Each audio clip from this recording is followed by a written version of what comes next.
Put yourself inside a bomber. 4 miles up, in the thin, freezing air over Germany, early in 1944. It is so cold in that aluminum tube that your breath freezes on your oxygen mask, and the whole airframe is shuddering with the drone of the engines and the buffet of 100 other bombers packed in tight around you, wingtip to wingtip. A great box of machines grinding eastward toward a target deep inland. And every man in that formation is doing the same thing, watching the clock, watching the fuel, and most of all, watching the little friendly fighters out on the edges of the formation, the escorts, because everyone on board knows the cruel arithmetic of this by heart. The escorts can only come so far. They haven't the fuel to go all the way, and there is a line, an invisible line somewhere over the occupied coast, where those little friends have always had to waggle their wings, peel off, and turn for home. And the moment they turn back is the moment the bombers are alone, naked.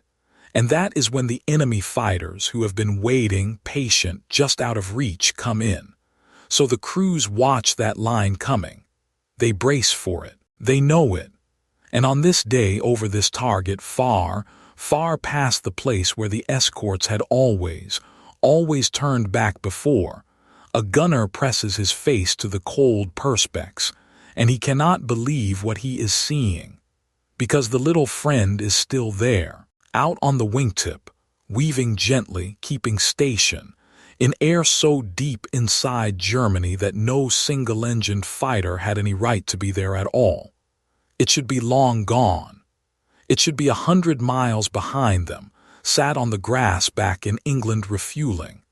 And instead it is right there, all the way in, and it is going to stay all the way in, and all the way back out again. Now I want you to hold that picture, the impossible little fighter that would not turn back because that aeroplane changed the whole war in the air over Europe. That is the P-51 Mustang. And here is the part almost nobody tells you. That same aeroplane, that war winner, was, just 2 years earlier, very nearly thrown on the scrap heap as a disappointment. A dud. A good-looking failure. It was not a great fighter that got a bit better. It was a mediocre one that got one single thing changed, one thing, buried up front under the cowling and became immortal. Let me show you what that one thing was. Let me wipe my hands and say hello properly. The name's Reg. I'm the fellow they used to wheel the sick machines into. Spent 40-odd years as a fitter and a restorer. Head down in engine bays. An old grease monkey who never much cared what color a thing was painted so long as I could hear how it ran. And I'll be honest with you about my particular weakness, because everyone who does this work has one.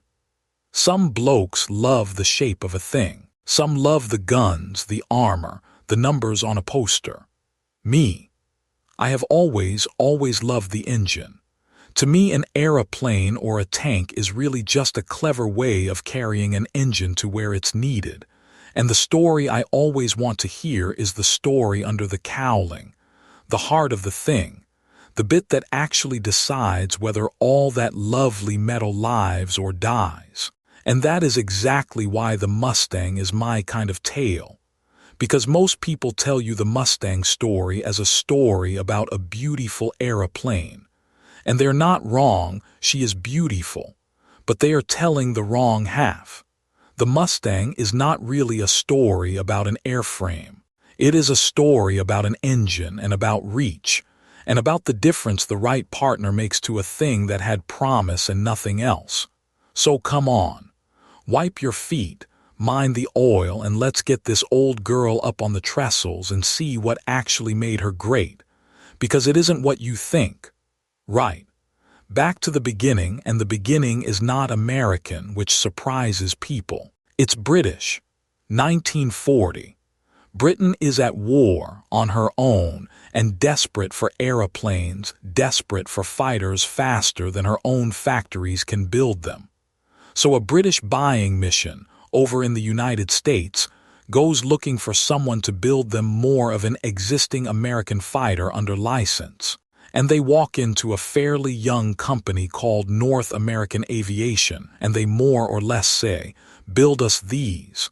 And North American rather cheekily says, "No, don't buy that old thing.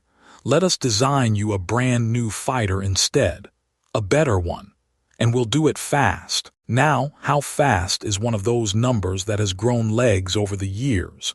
You'll hear it said they drew the thing up in a matter of 100-odd days. And honestly, the exact figure varies depending on who's telling it and what you count as finished. So treat the precise number with a pinch of salt. But the spirit of it is true. They designed this aeroplane astonishingly quickly for the time. And what they drew was, on paper, gorgeous, clean, sleek. A slim, purposeful thing with a wing that was genuinely advanced. I'll come to that wing because it's important and it's also argued about, and a lovely, low, aerodynamic nose. Everything about it was drawn to slip through the air with as little drag as possible. And when the prototype flew, it flew well. It was fast down low. It handled nicely. The airframe, the skeleton and skin of the thing was clearly a little bit special. Everyone could see it. So you'd think that's the story done, wouldn't you? Brilliant new fighter, drawn up in a hurry, flies beautifully, off it goes to win the war. Except it didn't. Not yet.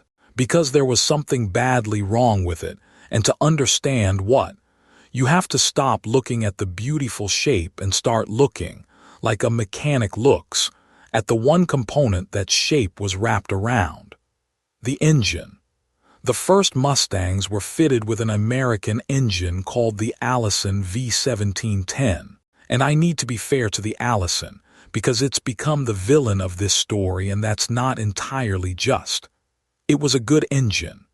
A sound, strong, honest 12-cylinder engine, and down low near the ground, it was genuinely excellent, smooth, powerful, reliable. If the whole war had been fought at low level, the early Mustang would have been a star from day one. But wars in the air are not fought at low level. And here's the problem, and it's a problem of breathing. An aero engine, like you and me, needs air. It needs to cram oxygen into its cylinders to burn its fuel. And the higher you climb, the thinner the air gets, the less oxygen there is to grab, and the more an engine gasps and weakens. The cure for that is a supercharger. Think of it as a pump that force feeds air into the engine, a set of lungs to keep it breathing up high where the air is thin. And the supercharger on that early Allison was, to put it plainly, not up to the job. It was a single-stage affair, fine for the lower altitudes, but as the aeroplane climbed up toward the heights where the real fighting happened, up where the bombers flew 4 or 5 miles high, that engine ran out of puff. It gasped. The power fell away. So imagine what that does to a fighter. Down low, this thing is a Greyhound, but send it up to 20-odd thousand feet, up where it actually needs to fight enemy fighters and protect bombers, and the Greyhound turns into a tired old dog. It's sluggish. It's wheezing. The very best enemy fighters of the day, and the British Spitfires on our own side for that matter, could climb above it and dance around it up there, because their engines could still breathe and the Mustangs couldn't. A fighter that can't fight well at altitude is, for the main job of a fighter in that war, very nearly useless. And that right there is how one of the greatest aircraft ever built came within a whisker of being written off as a flop. All that beauty, all that clever airframe, all that speed down low, and it was hobbled, utterly hobbled by an engine that couldn't take it up to the fight. It's the saddest thing in the world to a mechanic. A gorgeous machine with the wrong heart in it. So what do you do with a fast, lovely, low-level aeroplane that runs out of breath up high? You don't throw it away, it's too good for that. You find it a job down where it's happy, And that's exactly what happened. The early Mustangs, the Allison ones, got shoved into the roles that lie down low, close to the ground. Tactical reconnaissance, nipping across at low level fast, taking photographs, having a look at what the enemy was up to and skedaddling home before anyone could catch them. And ground attack, coming in low to hit targets on the deck, where that strong low-altitude power actually paid off. They even built a dedicated dive-bombing version. And do you know what? Down there, it was rather good. That's the bittersweet bit. The early Mustang wasn't a bad aeroplane. In its niche, low down, it was a fine one. But a fine low-level workhorse is a very, very long way from the war-winning high-altitude bomber escort we started this story with.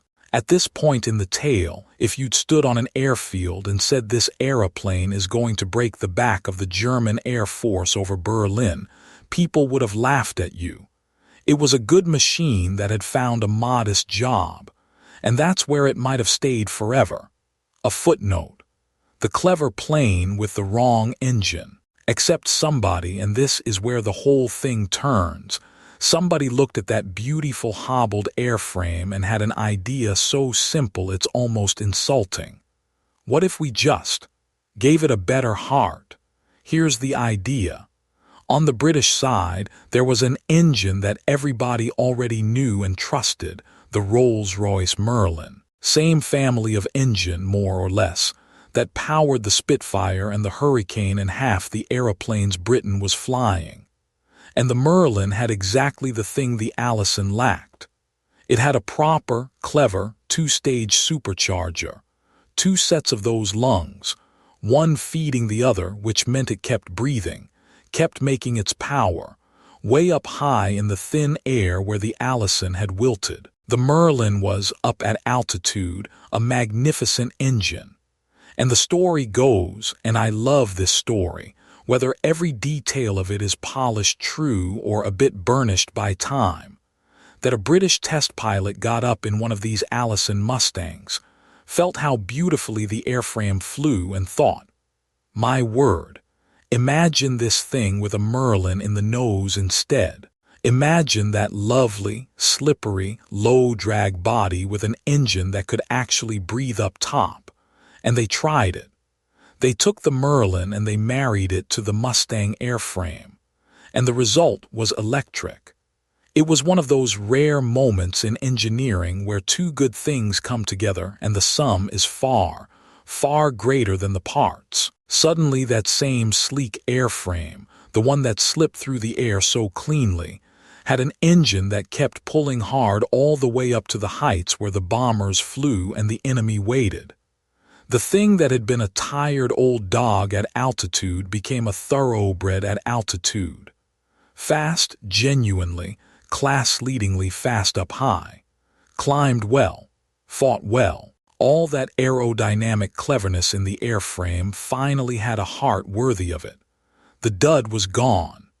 In its place was, arguably, the finest all-round high-altitude fighter of the whole war. And now here's the bit the mechanic in me really wants you to hear, because it's the practical genius that made it matter. It's one thing for Rolls-Royce in Britain to hand-build Merlins, but this was going to be an American aeroplane, built in America in the thousands. So the Merlin was built under license in the United States by the Packard Motor Company, the car people. Packard engineered the thing to be mass-produced on American production lines, to American methods by the tens of thousands. And that is the quiet hero of this whole story. Not just a brilliant engine, but a brilliant engine that could be poured out in enormous numbers and bolted into an aeroplane that could also be poured out in enormous numbers. British brains, American factories. A good idea made buildable. That's the marriage that actually won, and it happened under the cowling where nobody was looking. And let me put a bit of scale on that, because it's the difference between a clever aeroplane and a war-winning one. Once the Merlin version got going, The Mustang was built in enormous numbers. Many thousands and thousands of them poured off the American lines, the definitive version alone running to thousands upon thousands, all of them carrying that Packard-built Merlin. Think about what that means, standing back. You've taken a superb high-altitude fighter and you've made it cheap enough and buildable enough to have everywhere all at once, in the sky over every target that mattered. A masterpiece you can only build a handful of is a curiosity. A masterpiece you can build by the thousand is a war winner. The Germans, on the other side of this story, kept chasing small numbers of exotic wonder machines. The Allies took a good aeroplane, gave it the right heart, and then simply made an ocean of them. That is the whole difference, and it is a lesson a workshop man never forgets. The best machine in the world is the one you can actually have when and where you need it. Now, I promised you I'd come back to the wing, and I have to, because you'll hear a lot about it and some of what you hear is a bit rose-tinted, and I don't do rose-tinted. The Mustang's wing was genuinely advanced. It used a new kind of shape, what people call a laminar flow aerofoil, that was designed to let the air flow smoothly along the wing for longer before it broke up into turbulence, which in theory means less drag, which in turn means more speed and, crucially, more range for the same fuel. Lovely idea. Clever people. And here's where I've got to be straight with you. A lot of engineers will tell you the wing never really delivered the pure laminar flow it promised, not in the real world. Because laminar flow is a fussy, delicate thing. It needs a wing that is almost perfectly smooth and perfectly shaped. And a real aeroplane out on a muddy airfield gets rivets that sit slightly proud, and dents and dust and squashed insects and mud and rushed repairs. And any of that trips the airflow and spoils the effect. So the honest verdict, and you'll find serious people who argue this hard, is that the wing was a very good, low-drag, efficient wing, and it helped. It really did help give the aeroplane its lovely range and speed, but the magical, textbook laminar flow that gets talked about probably never actually happened in service. Say the wing was good. Just don't let anyone sell you a miracle. It was clever engineering that mostly worked, not witchcraft. But the engine and the wing on their own still don't fully explain that impossible little fighter over Berlin. Because a fighter can be the fastest, sweetest handling thing in the sky, and it is still always chained to one brutal fact. It can only fly as far as its fuel will carry it and still get home. Reach. Range. And this, for my money, is the real, the actual, the beating heart of why the Mustang won the war it won. It could go the distance. Part of that was the efficient airframe and that low-drag wing, sipping fuel where other fighters gulped it. Part of it was simply carrying a lot of fuel internally. But the real trick, the war changer, was almost embarrassingly humble. Drop tanks. External fuel tanks, extra tanks slung under the wings, full of petrol that the fighter burns through first on the long flight out. And then, when they are empty, or when a fight starts and it needs to be clean and nimble, it simply drops them. Lets them fall away. And now it's a light, agile fighter again, with its own internal fuel still full for the battle and the journey home. That's it. That's the magic. Not magic at all, really, just tanks and plumbing.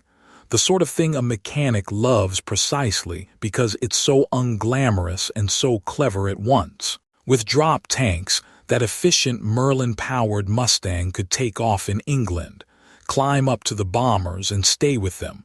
Not to the coast, not to the border, but hundreds of miles further, deep into Germany, all the way to Berlin and, incredibly, all the way back. The little friend that never turned back. It wasn't that the enemy fighters had got weaker. It was that, for the first time, the escorts simply would not leave.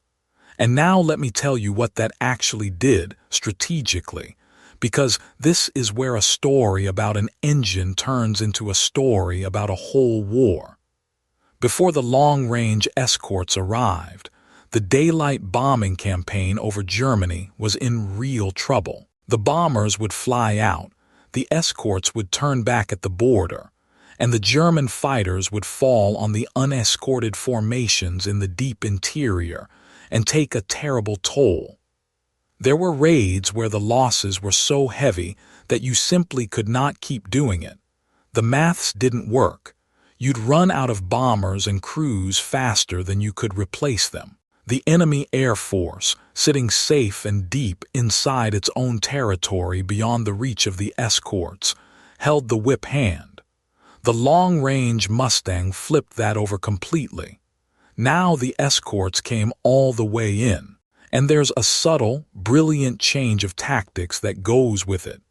Instead of forcing the fighters to fly along tied tight to the bombers like nervous sheepdogs, the commanders eventually let them range out ahead and to the sides to go looking for the enemy, to hunt. And so, from early 1944, there was a stretch of concentrated air battles that got called Big Week, and it carried on from there.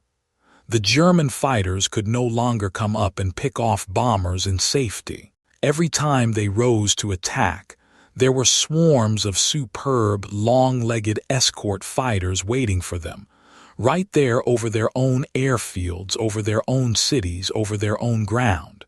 And that is the thing that broke them. Not one glorious battle. Attrition, grinding, relentless attrition in the air over Germany itself, day after day, where the German Air Force was slowly, steadily worn down its aircraft, and much more painfully its experienced pilots, faster than they could ever be replaced. The whole point of a fortress is that the enemy can't reach you inside it. The long-range escort reached inside. The sky over Germany, which had been the enemy's safest room in the house, became the most dangerous place in the world for a German fighter to be. And an air force that cannot defend its own sky has, in a very real sense, already lost.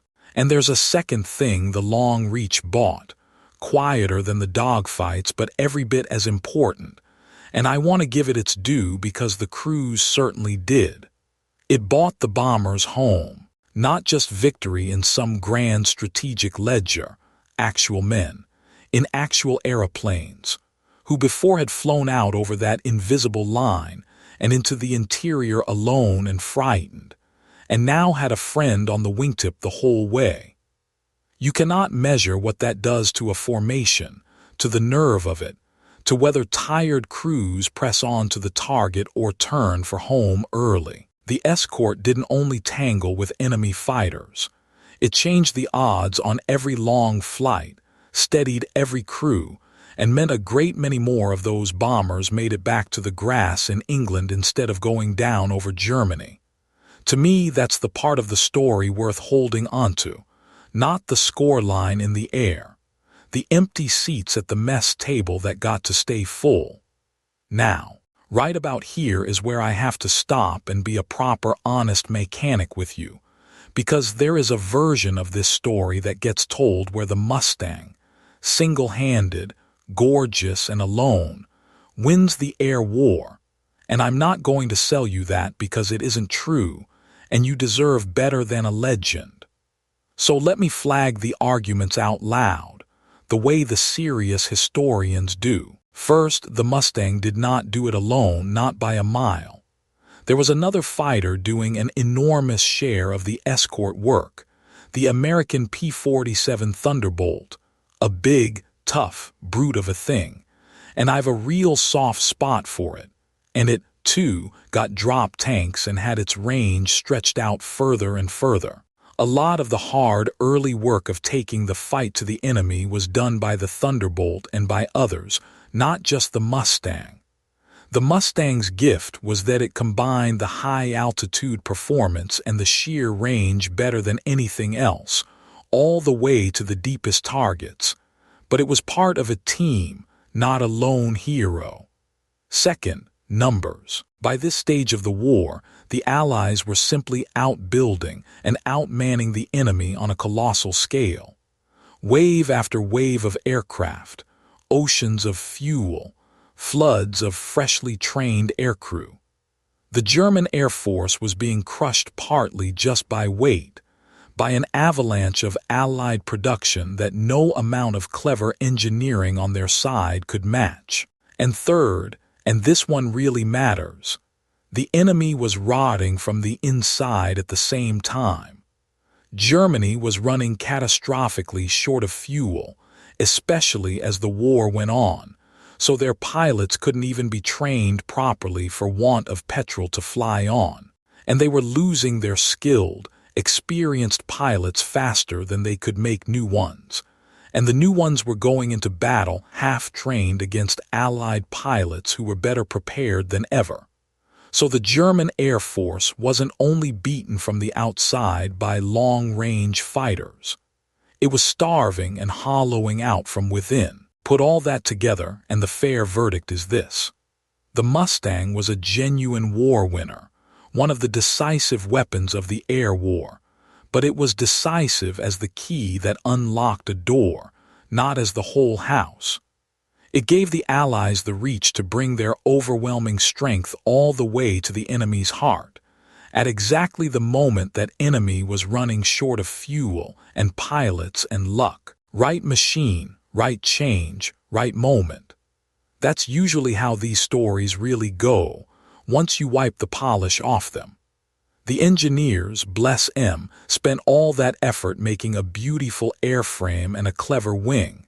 And in the end, the thing that turned their promising flop into a legend was mostly under the cowling and hung under the wings, a borrowed heart and a couple of fuel tanks. Funny how often that's the way of it. I had my hands on a Merlin once, years back, a real one out of the airframe up on a stand in the workshop. And my old partner Stan, who has never in 30 years admitted I was right about anything, stood there running his thumb over the supercharger housing, and he went quiet, which for Stan is practically a standing ovation. And he said, "You know what, Reg, it's a lovely thing, isn't it? But it's just an engine. It's what they put it in that made it matter."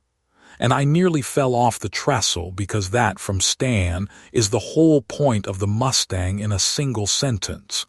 It's not the engine on its own, and it's not the airframe on its own. It's the marriage. It's the right heart in the right body, sent far enough to matter. And here's where I turn it round on you, because I didn't drag you through superchargers and drop tanks just to win a pub argument about aeroplanes. I think about the Mustang a lot, out in the workshop, and after all these years it stopped being about the aeroplane. It's about a thing I see over and over in machines and in people. We look at something that isn't quite working, a plan, a business, a person, ourselves, and we decide the whole thing is a failure, a dud, the good-looking flop with the wrong engine, and we're ready to scrap it, when the truth so often is that the thing itself is fine, better than fine. It's beautifully made. It just has the wrong heart in it, or it can't yet reach far enough to matter. And the answer isn't to throw the whole thing away. It's to find the one part that's holding it back and change that. The right engine, the right partner, the right bit of reach.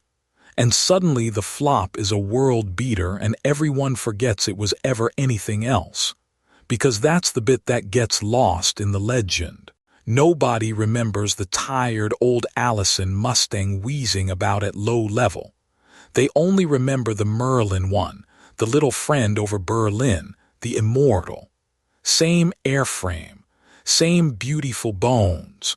One change under the cowling between a footnote and a legend. So next time you're ready to write something off as a failure, a project, a tool, a plan, maybe even yourself on a bad day, ask the mechanic's question first. Is the whole thing really wrong? Or is it a good machine with the wrong heart in it that nobody's got round to changing yet? So that's my question for you, and I do read the comments, so tell me straight. What's the Mustang in your life? What's the thing you'd nearly given up on as a flop? And then one small change, one new part, one better partner, turned it into the best thing you had. Or the other way round. What beautiful, promising machine of yours is still sat there wheezing at low level because you haven't yet worked out that it just needs a different heart? I genuinely want to know. Put it down below. My granddad watched the bombers go out and come back thinner than they went, and he used to say the day the little friend stopped turning back was the day he first let himself believe it might actually be over one day. It took me most of my life to understand he wasn't really talking about aeroplanes either. He was talking about reach, about being able to go all the way with the people you're meant to protect and not leave them at the border. I'm off to see if I can persuade Bessie to start. She's a stubborn old girl, and she's got the wrong sort of heart in her too, but I'm working on it. And if you enjoyed watching a written-off flop turn into a legend by way of one clever swap, then subscribe and stick around, because I've a whole workshop of these to get through: the beautiful failures, the ugly winners, the mad ideas that were secretly genius. The name's Reg. Mind the oil on your way out. And next time somebody tells you the Mustang was a great aeroplane, you smile, and you ask them the only question that matters. Great with what engine?